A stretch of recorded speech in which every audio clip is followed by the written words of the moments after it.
Bonjour tout le monde. Oh hi! Dans cette vidéo, je vais vous parler de 5 erreurs que commettent certains francophones lorsqu'ils apprennent à parler anglais. Le but de cette vidéo, c'est pas pour vous insulter, c'est pour vous aider à mieux communiquer en anglais. Donc bonne chance, ou si vous préférez, good luck. Commençons par le H en anglais. C'est très important de bien prononcer le H parce que, règle générale, le H au début des mots ou en position initiale se prononce. Par exemple, on ne dit pas house, on dit house.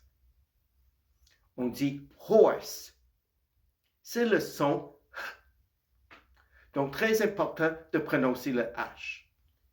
Malheureusement, il y a quelques exceptions, mais elles ne sont pas très nombreuses.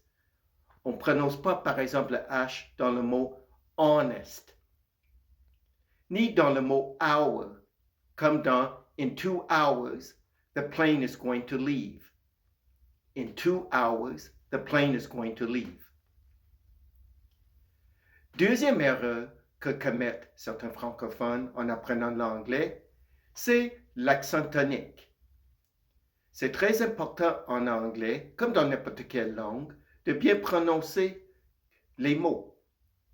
Maintenant, qu'est-ce que c'est l'accent tonique? C'est tout simplement la syllabe qui se prononce plus fort que les autres syllabes.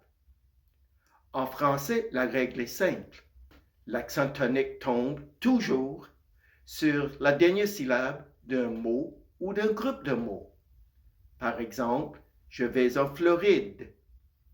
Dans cette phrase, c'est le id dans Floride qui a l'accent tonique. Je vais en Floride. Malheureusement, en anglais, il n'y a pas de règle simple pour savoir où placer l'accent tonique sur un mot ou un groupe de mots. Donc, il faut vraiment bien écouter les gens pour s'habituer à bien prononcer, à bien placer l'accent tonique sur les mots en anglais. Par exemple, on ne dit pas en anglais « I'm going to Florida ». Non, on ne dit pas ça, on dit « I'm going to Florida ». Florida.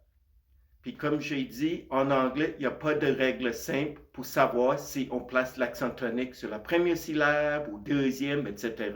Donc, chaque fois qu'on apprend un nouveau mot ou un groupe de mots en anglais, il faut faire attention où on place l'accent tonique. Troisième erreur qu'on doit faire attention pour bien parler anglais, c'est de bien prononcer les voyelles. En anglais, les voyelles sont étirées, c'est-à-dire le son est allongé, contrairement au français.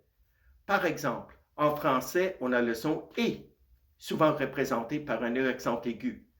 Mais en anglais, on ne dit pas « et », on dit « a ». Donc, si on veut dire le mot « cake », on va dire justement ça, « cake ». Take a piece of cake.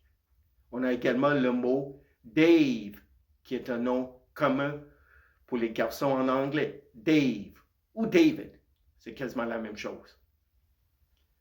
Une autre erreur que commettent certains francophones, c'est de ne pas prononcer le pluriel en anglais. Ce qui est particulier avec la langue française, c'est que le pluriel, avec le temps, se prononçait plus. Puis aujourd'hui, on ne prononce plus le S en français à la fin des mots au pluriel. Par exemple, on dit livre, pas livres. J'ai acheté beaucoup de livres. Mais en anglais, on continue à prononcer la marque du pluriel. Donc, on va dire books. On ne dit pas I read 2 books. Non, on dit I read 2 books. Même chose, on dit cats and dogs. On prononce bien le pluriel. Et pour terminer cette vidéo, une autre erreur que j'entends souvent chez les élèves qui sont plus débutants en anglais, c'est d'exprimer l'âge avec la structure française plutôt que celle en anglais. Par exemple, I am 55 years old. On ne dit pas I have 55 years old. I'm 55 years old.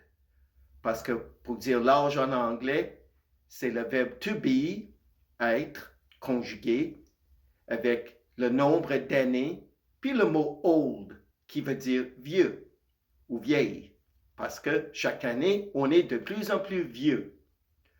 Donc, en anglais, la structure de phrase, pour donner son âge, c'est le verbe to be, être, comme dans I'm, le nombre d'années, 55 years, puis le mot old. I'm 55 years old. Voilà pour cette vidéo sur 5 erreurs quand même assez communes en anglais, commises, faites par des francophones. Mais encore une fois, le but, c'est de vous aider, loin de là de vouloir vous ridiculiser. C'est pas ça ce que je voulais faire avec cette vidéo. Donc, j'espère que cette vidéo est assez claire, que ça vous aide, et je vous souhaite à tous et à toutes une bonne et heureuse année, ou comme on dit en anglais, Happy New Year. Thank you.